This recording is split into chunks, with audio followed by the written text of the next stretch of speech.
सो topic number 47 आज हम शुरुआत करेंगे एक नए वेल्डिंग प्रोसेस की, that is called CO2 welding, या इसको क्या बोलते हैं, मैग वेल्डिंग बोलते हैं। तो मिग वेल्डिंग प्रोसेस भी इससे मिलता जुलता प्रोसेस है, बस फर्क क्या है, शील्डिंग गैसेस का फर्क है। So first of all what is CO2 welding, what is CO2 welding, इसको परिभाषित कैसे करें, ये CO2 वेल्डिंग होती क्या है, या फिर हम डेफिनेशन कैसे लिखें कि CO2 वेल्डिंग प्रोसेस क्या है, एनीवन? हाँ जी, कोई भी बता सकता है CO2 वेल्डिंग को हम कैसे परिभाषित करेंगे, एनीवन? हाँ जी, मनदीप बताइए, अगर डिफाइन करना हो CO2 वेल्डिंग को हम कैसे डिफाइन करेंगे?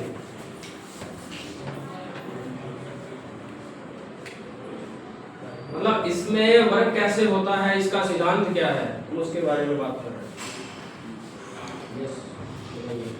CO2 वेल्डिंग प्रोसेस एक ऐसा प्रोसेस है, वेल्डिंग प्रोसेस है, आर्क वेल्डिंग का ही एक टाइप है, जिसमें हम शील्डिंग को फ्लक्स से ना लेकर शील्डिंग गैस से लेते हैं, और जो वायर है उसको मतलब बेयर वायर के रूप में यूज करते हैं।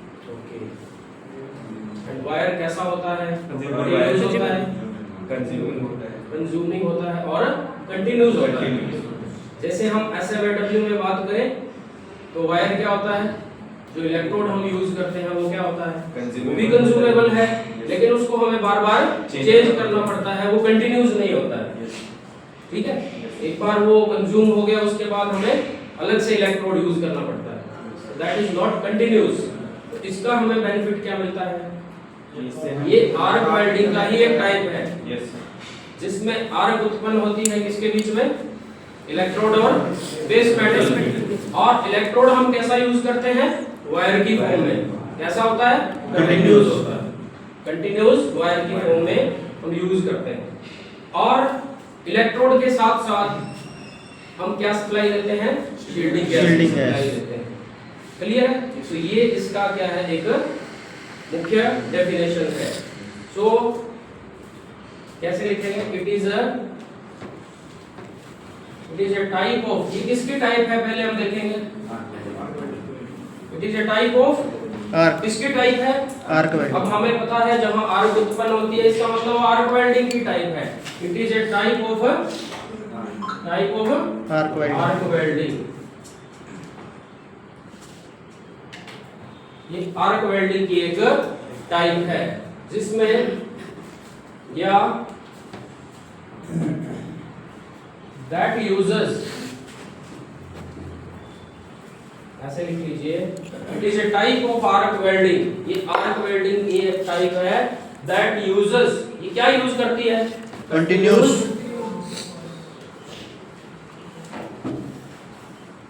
कंटिन्यूस, हाँ जी, consumable, continuous consumable electrode, wire electrode. इतनी बात समझ में आई? हाँ जी, इतनी बात समझ में आई? Yes sir. ठीक है, it is a type of arc welding, ये आर्क वेल्डिंग की एक टाइप है, that uses continuous consumable wire electrode, जो किसका यूज करती है, कंज्यूमेबल कंटिन्यूस वायर इलेक्ट्रोड। मतलब इलेक्ट्रोड कैसा होता है, कंज्यूमेबल होता है और कंटिन्यूस होता है। क्लियर? एंड और इसमें इसके साथ साथ हम किस चीज की सप्लाई देते हैं, gas, and shielding gas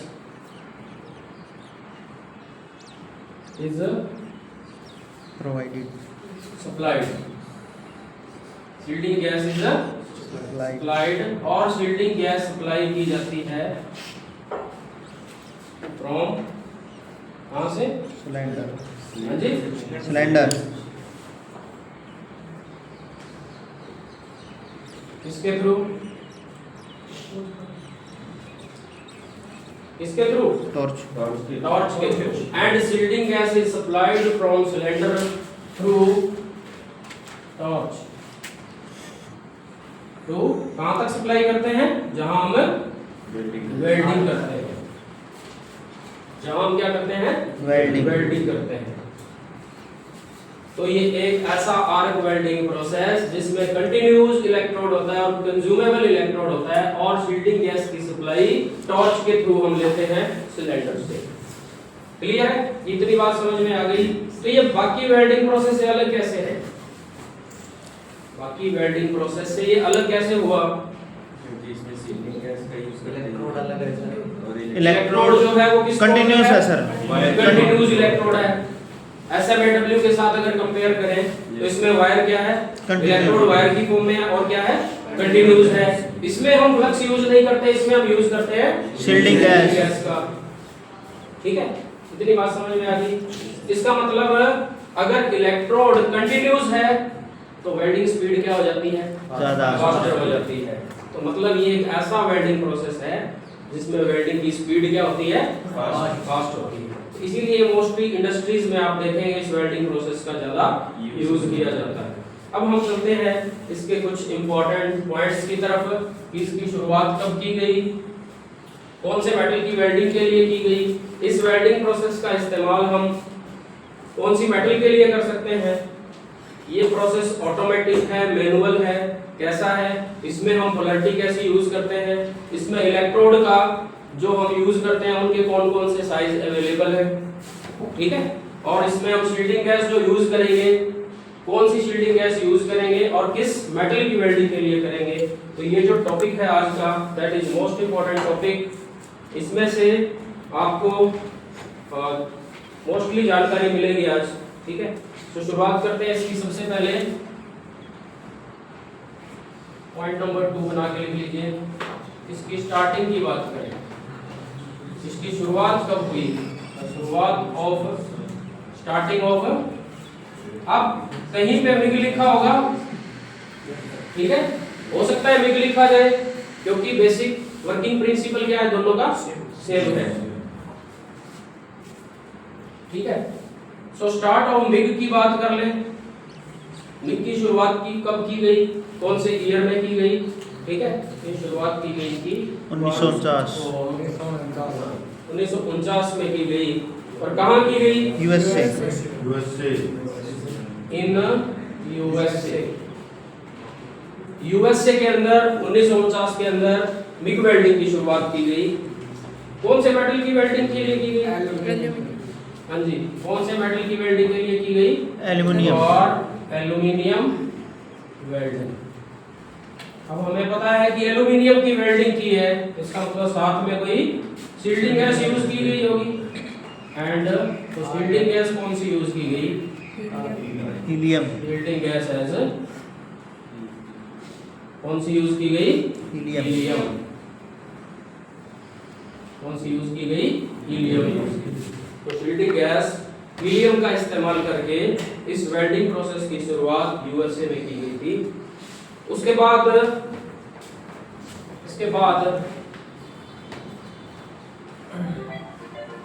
in 1951 के अंदर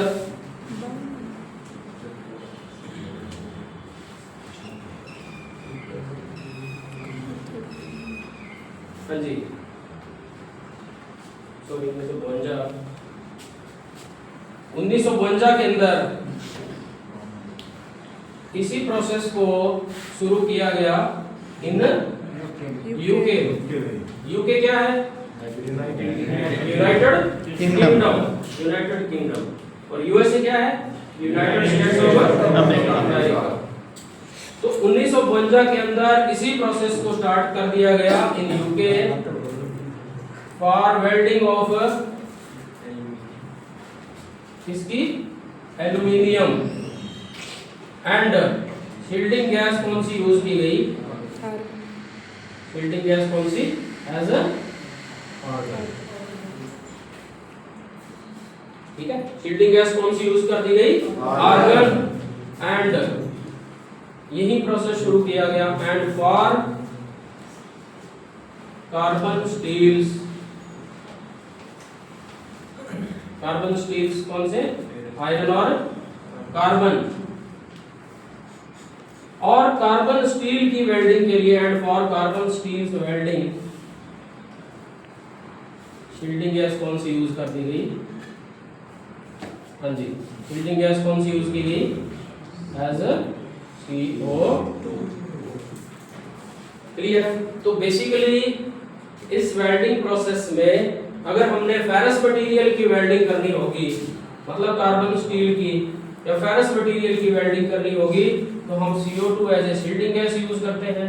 एंड नॉन फेरस मेटल जितने भी हैं, एल्यूमिनियम, कॉपर, निकल, जिंक, उनकी शील्डिंग के लिए हम आर्गन और हीलियम का इस्तेमाल करते हैं। तो फेरस मटेरियल की वेल्डिंग के लिए शील्डिंग गैस कौन सी होती है? CO2 होती है। ठीक है, तो ये हुआ पॉइंट नंबर 2। इसकी स्टार्टिंग कहां से हुई और कौन से मटेरियल की वेल्डिंग के लिए हुई? चलिए अब बात करते हैं मैग की। अब ये मैग किसे बोले हम? Active gas. मैग किसे बोले? जिसमें एक्टिव गैस यूज की गई हो। तो मैग किसे बोलेंगे? या तो CO2 as shielding gas use करें। तो इसका मतलब कार्बन स्टील की वेल्डिंग के लिए प्रोसेस क्या कहलाता है? मैग कहलाता है। And CO2 plus other gas, CO2 के साथ हम कोई भी गैस का मिक्सचर यूज कर लें, वो आर्गन हो सकता है, वो हीलियम हो सकता है। ठीक है, अगर हम इसके मिक्सचर के साथ यूज करते हैं तो भी वो क्या कहलाती है? तो भी वो क्या कहलाएगी? मैग कहलाएगी। मतलब जहां पे भी आपने शील्डिंग गैस CO2 यूज की है तो वो मैग प्रोसेस कहलाता है। अदरवाइज क्या कहलाएगा? वो मैग कहलाएगा। क्लियर? पॉइंट नंबर 3 समझ में आया? पॉइंट नंबर 4, क्या इस प्रोसेस को हम थिक और थिन मटेरियल की वेल्डिंग के लिए यूज कर सकते हैं? Is the process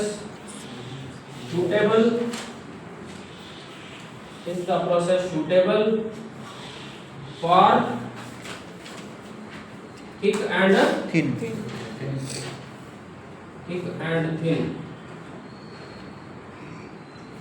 material? क्या ये प्रोसेस सूटेबल है कि हम थिक और थिन मटेरियल की वेल्डिंग कर पाए? जैसे अगर हम गैस वेल्डिंग की बात करें तो गैस वेल्डिंग का इस्तेमाल बेसिकली थिन मटेरियल के लिए होता है, थिन सेक्शन के लिए होता है। तो इसका इस्तेमाल हम क्या थिन और थिक दोनों के लिए कर सकते हैं? इससे हम थिक और थिन मटेरियल की वेल्डिंग कर सकते हैं। कितनी थिकनेस तक कर सकते हैं वो भी हम डिस्कस करेंगे। ठीक है, पॉइंट नंबर 5, वायर टाइप्स। इस वेल्डिंग प्रोसेस में हम कौन कौन से टाइप की वायर का इस्तेमाल कर सकते हैं? हाँ जी, कौन कौन से टाइप की वायर का इस्तेमाल कर सकते हैं? इसमें हम 2 टाइप की वायर का इस्तेमाल कर सकते हैं। या तो वायर क्या होती हो? सॉलिड वायर हो, और या क्या हो? Cold wire. अब सॉलिड वायर क्या होती है और कोल्ड वायर क्या होती है? ऐसी वायर, ठीक है, जो क्या हो? हाँ जी, जो प्रॉपर क्या हो? प्रॉपर सॉलिड हो, अंदर से वो क्या हो? खोखली हो। जो अंदर से खोखली होगी वो क्या कहलाती है? कोल्ड। जैसे रोड होती है, इलेक्ट्रिक रोड होती है, वो क्या है? सॉलिड। ठीक है, पाइप की बात करें वो क्या है? कोर है बेसिकली, वो एक तरह की जो अंदर से खोखली होती है। तो सॉलिड वायर हम इस्तेमाल कर सकते हैं और कोड वायर इस्तेमाल कर सकते हैं। तो बेसिकली अगर हम देखते हैं CO2 या MIG की बात करें तो उनमें हम वायर यूज करते हैं कौन सी, सॉलिड टाइप। लेकिन एक ऐसा भी वेल्डिंग प्रोसेस है बिल्कुल इसी से मिलता जुलता जिसमें हम कोड वायर यूज करते हैं। कोड वायर का मतलब होगा, कोर का मतलब होता है, कोर का मतलब होता है सेंटर। ऐसी वायर जिसके सेंटर में हम क्या यूज करते हैं, फ्लक्स यूज करते हैं। बेसिकली तो हमने देखा कि हम इलेक्ट्रोड के ऊपर फ्लक्स की कोटिंग करते हैं SiO2 में, लेकिन वायर को खोखला बना के उसके अंदर फ्लक्स भर दिया जाता है, उसको बोलते हैं कोड वायर। तो अगर हम कोड वायर यूज करते हैं इस प्रोसेस को बोलते हैं हम FCAW, flux cored arc welding process. तो ये बाकी प्रोसेस जो है दैट इज सेम, वायर ये कंटिन्यूस ही रहती है, ठीक है। लेकिन इसमें हमें ये जो फ्लक्स होगा इसको वेल्डिंग करने के बाद क्लीन करने की जरूरत पड़ेगी। क्लियर? इसका एडवांटेज क्या मिलता है फिर? इसका एडवांटेज हमें क्या मिला फिर? हाँ जी, इसका एडवांटेज हमें क्या मिला? इसमें हम ऐसे शील्डिंग गैस यूज कर भी सकते हैं, और अगर हमने शील्डिंग गैस यूज नहीं करनी तो नहीं कर सकते, लेकिन अगर शील्डिंग गैस यूज करेंगे तो हम मेटल को प्रॉपर तरीके से, अच्छे तरीके से प्रोटेक्ट कर सकते हैं। डबल शील्डिंग प्रोवाइड करवा सकते हैं with the help of flux भी and with the help of shielding gas भी। तो इस प्रोसेस को हम बोलेंगे FCAW, flux cored arc welding. तो पॉइंट नंबर 5 तक समझ में आ गया? यस सर, ठीक है। CO2 वेल्डिंग क्या है, शुरुआत कब की गई, मैग किसे बोलेंगे, MIG किसे बोलेंगे, प्रोसेस सूटेबल है थिक और थिन के लिए? हाँ बिल्कुल है। वायर टाइप कौन सी यूज करते हैं, सॉलिड और कोड वायर। चलिए पॉइंट नंबर 6 की तरफ बढ़ते हैं।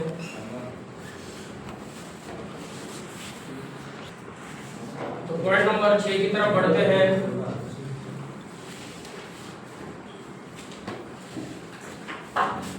Is the process क्या ये प्रोसेस ऑटोमेटिक है, मैनुअल है या सेमी ऑटोमेटिक है? Is the process automatic, semi automatic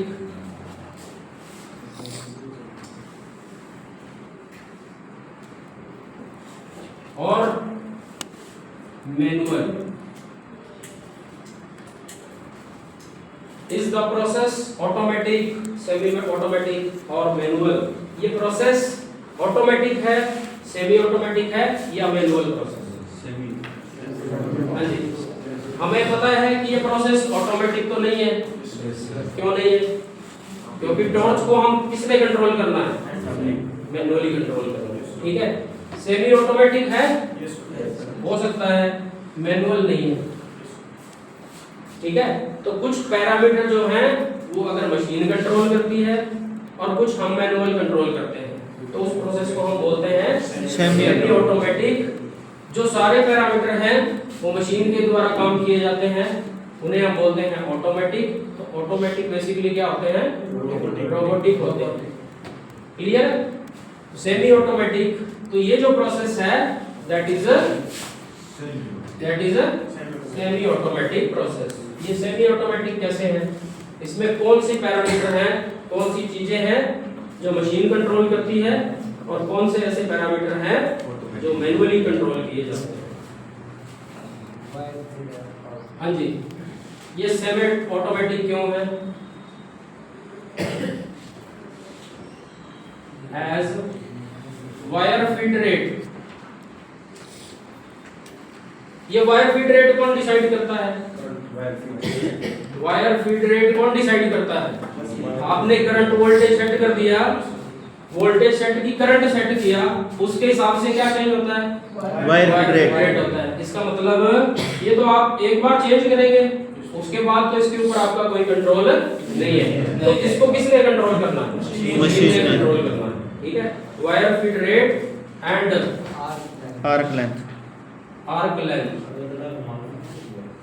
अब इसमें आप आर्क लेंथ को भी कंट्रोल नहीं कर सकते, आप शॉर्ट आर्क लॉन्ग आर्क नहीं बना सकते इसमें आर्क को आपको क्या करना पड़ेगा, मेंटेन करके रखना पड़ेगा। तो आर्क लेंथ कौन मेंटेन करता है, मशीन के द्वारा ऑटोमेटिकली कंट्रोल होता है, ठीक है।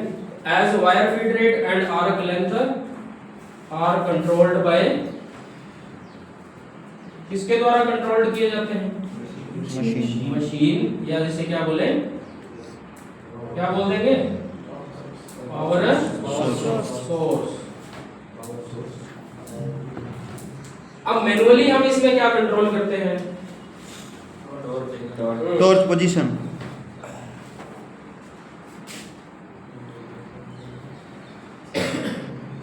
टॉर्च पोजीशन मतलब क्या हुआ इसका,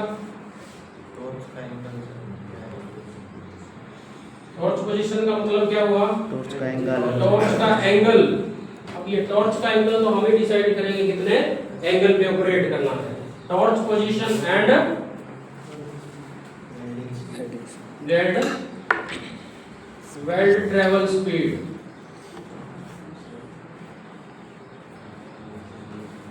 ठीक है। टॉर्च का एंगल कितना रखना है और कितनी स्पीड से चलना है, ये कौन डिसाइड करता है, ये हम मैनुअली कंट्रोल करते हैं, ठीक है। So torch position means torch angle and weld travel speed are controlled manually. तो इसमें हम देखते हैं कुछ पैरामीटर कंट्रोल किए जा रहे हैं बाय द मशीन एंड कुछ पैरामीटर जो है that are controlled by the manually. So ये प्रोसेस कैसा हुआ, सेमी ऑटोमेटिक प्रोसेस। क्लियर, समझ में आ गई बात, समझ में आ गई इतनी बात, सर, ठीक है। पॉइंट नंबर 7,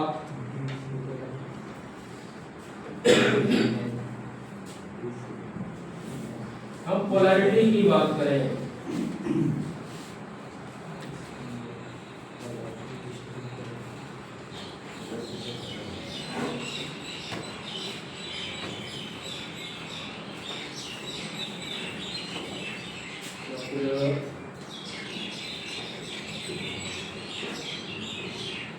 पावर सोर्स कौन सा यूज कर सकते हैं, हाँ जी, पावर सोर्स हम कौन सा यूज कर सकते हैं, एसी के डीसी, हाँ जी, एसी के डीसी, दोनों, एसी, हाँ जी, डीसी।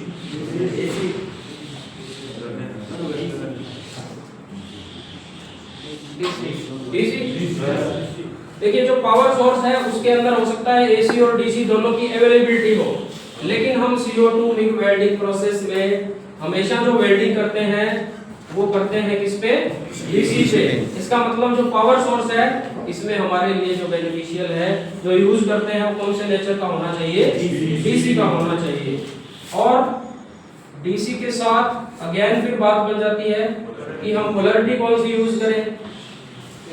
तो डीसी हम पोलैरिटी कौन सी यूज करते हैं, अगर हमने पावर सोर्स डीसी यूज किया तो हमें ये डिसाइड करना पड़ेगा हम पोलैरिटी कौन सी रखें। तो हमें फास्टर वेल्डिंग स्पीड चाहिए। इस वेल्डिंग प्रोसेस का मुख्य उद्देश्य क्या है, वेल्डिंग स्पीड क्या हो, फास्टर हो। वेल्डिंग स्पीड फास्टर होने का मतलब इलेक्ट्रोड को ज्यादा हीट मिले, यही मतलब होगा। इलेक्ट्रोड को ज्यादा हीट कब मिलेगी, जब उसको किसके साथ जोड़ेंगे, किसके साथ, पॉजिटिव के साथ। पोलैरिटी हम इसमें कौन सी रखते हैं, DCEP। DCEP का मतलब क्या हुआ, हाँ जी, स्ट्रेट और रिवर्स पोलैरिटी। रिवर्स पोलैरिटी का इस्तेमाल किया जाता है in case of MiG CO2। कौन सी पोलैरिटी रखते हैं, रिवर्स पोलैरिटी का इस्तेमाल करते हैं। वेल्डिंग स्पीड चाहिए फास्टर। वेल्डिंग स्पीड फास्टर तभी होगी जब इलेक्ट्रोड को ज्यादा करंट मिलेगा। इलेक्ट्रोड को ज्यादा करंट तब मिलेगा जब उसको पॉजिटिव के साथ जोड़ा है, तो डायरेक्ट करंट इलेक्ट्रोड पॉजिटिव, इसको हम बोलते हैं रिवर्स पोलैरिटी। क्लियर। तो पावर सोर्स हमारे पास डीसी है, और अब इसमें दो चीजें हमें डिसाइड करनी पड़ती है कि वो कांस्टेंट वोल्टेज नेचर का है या कांस्टेंट करंट नेचर का है। अगेन इसके बेस पे भी एग्जाम में क्वेश्चन पूछा जाता है। हाँ जी, हाँ जी बताइए। इसमें जो पावर सोर्स डीसी यूज करते हैं एंड कांस्टेंट वोल्टेज वोल्टेज का यूज करते हैं। क्यों यूज करते हैं तो हम आगे डिस्कस करेंगे। क्लियर? फिलहाल के लिए आपने यही याद रखना है, constant voltage power source use करते हैं, डीसी यूज करते हैं। पोलैरिटी कौन सी? तो reverse clear? Point number 8, wire size diameter की बात करें या फिर हम लिखे हैं इलेक्ट्रोड साइज। इलेक्ट्रोड साइज कौन कौन से अवेलेबल है, कहां से शुरुआत होती है? तो बेसिकली तो यूज किया जाता है 0.6 से लेके 1.6 तक mm तक, लेकिन अवेलेबिलिटी जो है हमारे पास वाइड रेंज ऑफ अवेलेबिलिटी है। इसके अलावा आगे भी 1.8, 2.0, 2.2 अगेन हम यूज कर सकते हैं अप टू 3.2 तक, लेकिन मोस्टली इसी रेंज में यूज किया जाता है। मिनिमम 0.6, ठीक है। एंड आगे फर्दर बेसिकली तो कोई लिमिटेशन नहीं है, इसके आगे भी बनाया जा सकता है, लेकिन जो अवेलेबिलिटी है वो यहाँ तक है, मोस्टली यूज किया जाता है 1.6 तक। क्लियर? कितनी बात समझ में आ गई?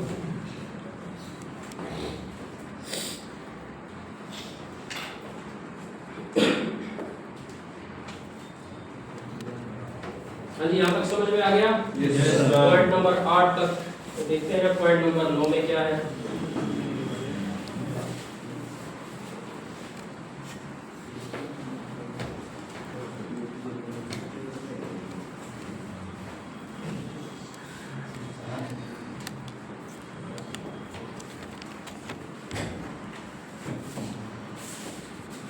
पॉइंट नंबर 9 में क्या है?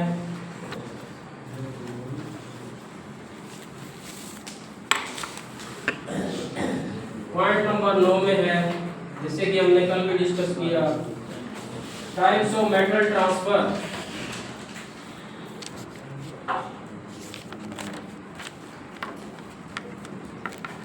टाइप्स ऑफ मेटल ट्रांसफर, कौन कौन से टाइप का मेटल ट्रांसफर पॉसिबल है?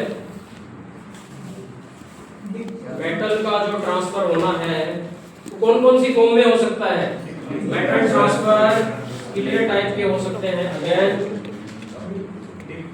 Heat transfer. हीट का मतलब क्या है? डूबा हुआ है। इसका मतलब इस टाइप के ट्रांसफर में इलेक्ट्रोड हमेशा किस में डिप रहेगा? मोल्टन पूल में डिप रहेगा। क्लियर है? डिप ट्रांसफर को एक और नाम से जानते हैं short circuit. Short circuit transfer. Short circuit transfer. Clear है? बुक में इसको एसएसटी लिखा होगा, ठीक है, अगर कहीं लिखा है तो ठीक है। Second type of transfer is कौन सा पॉसिबल है? ग्लोबुलर। ग्लोबुलर का मतलब बेसिकली होता है मेटल के ड्रॉप्स बन जाना, ठीक है। मेटल के ड्रॉप्स जो है वो लार्ज साइज के ड्रॉप्स बनना, उन्हें ग्लोबुलर बोलते हैं। और इंटरमिटेंट क्या बोलते हैं? क्लियर? जैसे हम देखते हैं बारिश होती है, या तो बड़ी बूंदों की फॉर्म में होती है ना, तो बूंदें क्या होगी? कम होगी। लेकिन वहीं अगर बारिश स्प्रे की फॉर्म में बन जाए तो क्या होंगे? क्या होंगे? ड्रॉप्स ज्यादा होंगे। तो ग्लोबुलर और इंटरमिटेंट फ्लो में मेटल के जो ड्रॉप्स बनते हैं मेल्ट होके, वो क्या बनते हैं? लार्ज साइज के बनते हैं। क्लियर है? नंबर सी, स्प्रे ट्रांसफर, और इसे क्या बोलते हैं? Other name is free flight transfer. तो अगर हम करंट की वैल्यू को कम रखते हैं तो ग्लोबुलर और इंटरमीडिएट फ्लो होता है। स्प्रे ट्रांसफर करवाना है तो हमें हाई करंट पे करवाना होता है। ठीक है। बेसिकली ये जो टाइप ऑफ ट्रांसफर है, इसके अलावा आगे कौन सा है? हाँ जी, first transfer.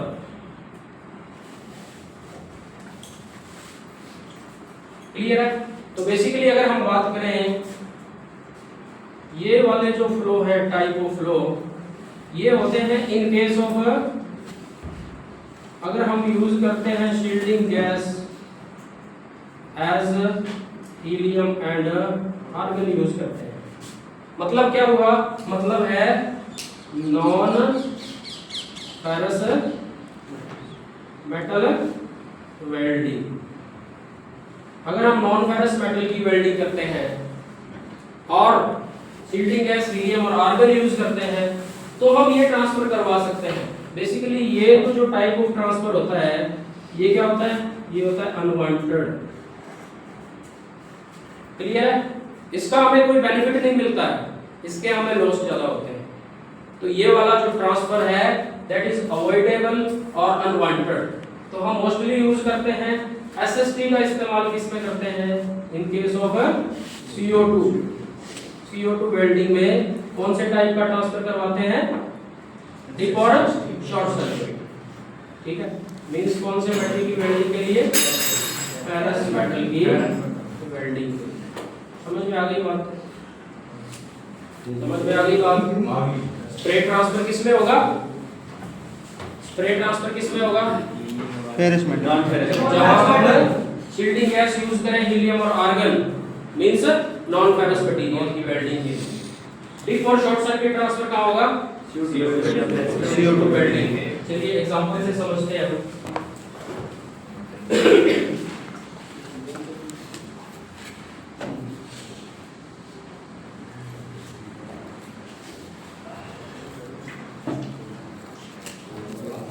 Hello,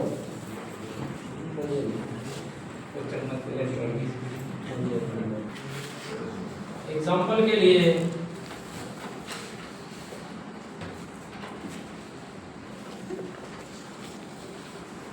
for dip transfer, for dip और शॉर्ट सर्किट ट्रांसफर, एग्जांपल के लिए फॉर डिप और short circuit transfer, wire size अगर है हमारे पास 1.2, किसमें होगा? किसमें होगा? mm में। अगर हम डिप और शॉर्ट सर्किट ट्रांसफर करवाते हैं 1.2 mm वायर का, तो हमें वोल्टेज रखनी पड़ेगी। वोल्टेज हमें चाहिए होगी 16 से लेके 24 वोल्ट। वोल्टेज हमें चाहिए होगी 16 से 24 वोल्टेज, और हमें करंट चाहिए होगा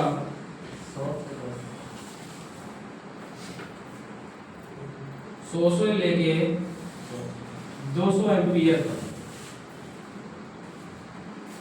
क्लियर? अगर हम शॉर्ट सर्किट टाइप ट्रांसफर का यूज करते हैं तो 1.2 डायमीटर वायर के लिए हमें वोल्टेज 16 से 24 के बीच में चाहिए होगी एंड करंट 100 से 200 एम्पीयर के बीच में चाहिए होगा।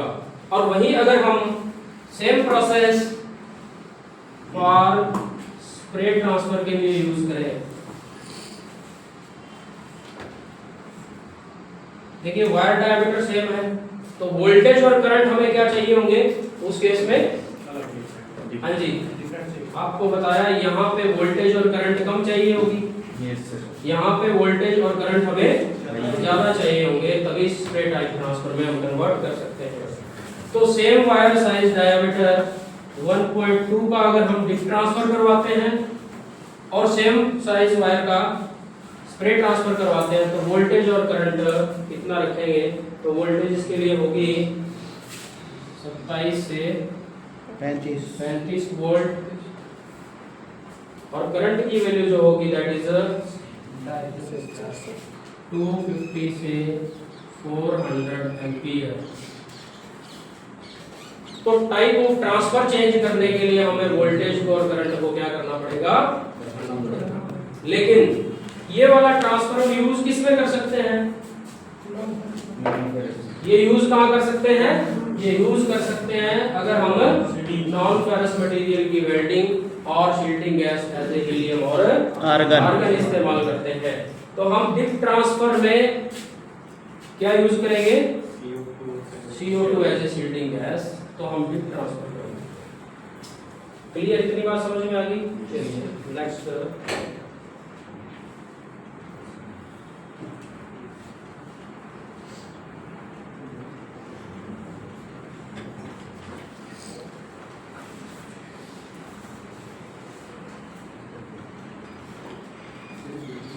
हाँ जी, नंबर 10 ना हो गया ये।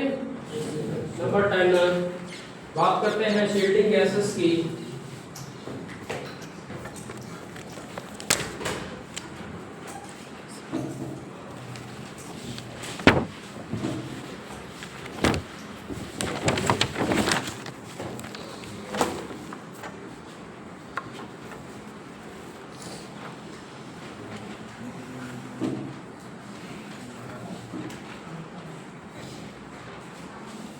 तो हमें पता है शील्डिंग गैसेस कौन सी यूज कर सकते हैं हम? कौन सी यूज कर सकते हैं? या तो इनर्ट गैसेस यूज कर सकते हैं, इसमें हमारे पास ऑप्शन है हीलियम और आर्गन।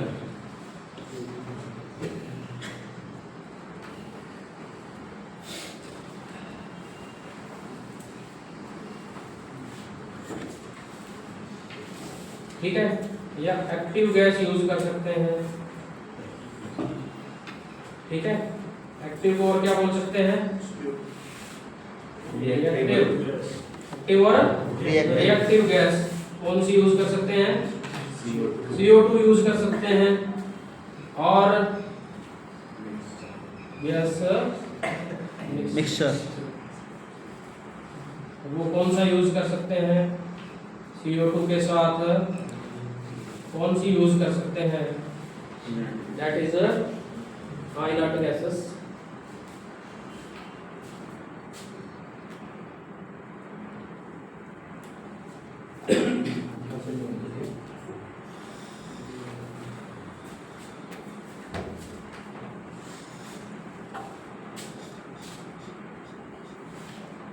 आर्गन के साथ 2 से लेके 5% CO2, एक तो ये अल्टरनेट हो सकता है। अब उसमें भी आप देखेंगे मोस्ट परसेंटेज ऑफ गैस कौन सी है? आर्गन है ना। और 2 से लेके 5% जस्ट क्या है? CO2। लेकिन फिर भी इसको हम क्या बोलेंगे? Active gas. इसको क्या बोलेंगे? वैक बोलेंगे, एक्टिव गैस ही बोलेंगे। ठीक है। और एक हमारे पास ऑप्शन है आर्गन के साथ 5 से लेके 25% CO2 का इस्तेमाल कर सकते हैं। तो ये सारे जो हैं ये हमारे पास ऑप्शंस हैं, ये यूज कर सकते हैं in case of active gas. इस वेल्डिंग प्रोसेस को बेसिकली वैक बोला जाता है। इनर्ट में हीलियम और आर्गन। अब हीलियम और आर्गन दोनों की प्रॉपर्टी अलग है। ठीक है, किसी के हमें फायदे होंगे, किसी के हमें क्या होंगे? लॉस होंगे। तो आर्गन का यूज करते हैं।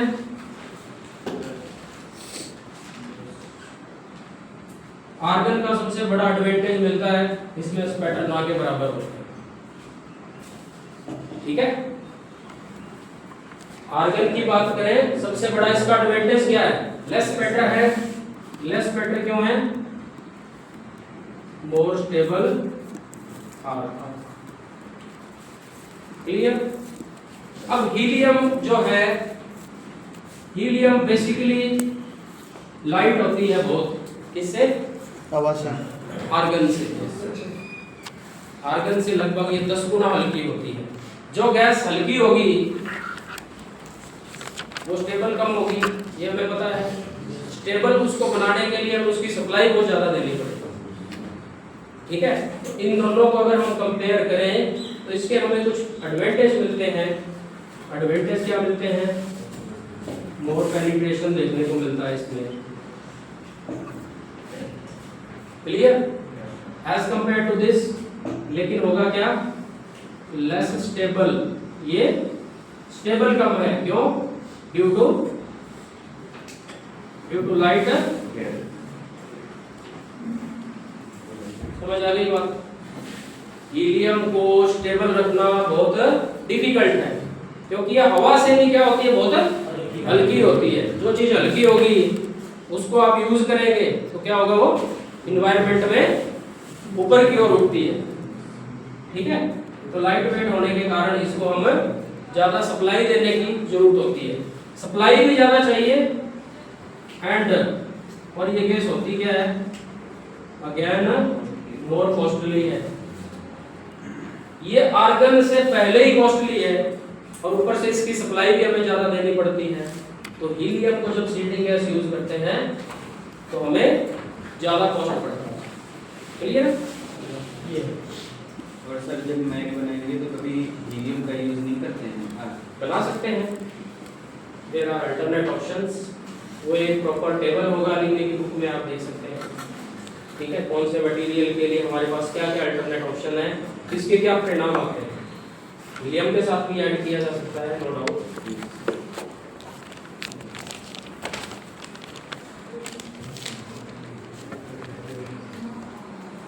तो इतने पॉइंट आपको पता होने चाहिए। ठीक है, ये भी कंप्लीट हुआ है just introduction to the CO2 welding. अभी हमने इक्विपमेंट और एक्सेसरीज की बात नहीं की, जस्ट इंट्रोडक्शन है। तो इंट्रोडक्शन में ये जो 10 पॉइंट्स हैं दे आर मोस्ट इंपॉर्टेंट। जितने भी आगे 10 टॉपिक आएंगे जो हमने कल सिलेबस डिस्कस किया वो सारे इसी पे डिपेंडेंट होंगे। क्लियर है? इस टॉपिक को आप बहुत अच्छे से पढ़ेंगे।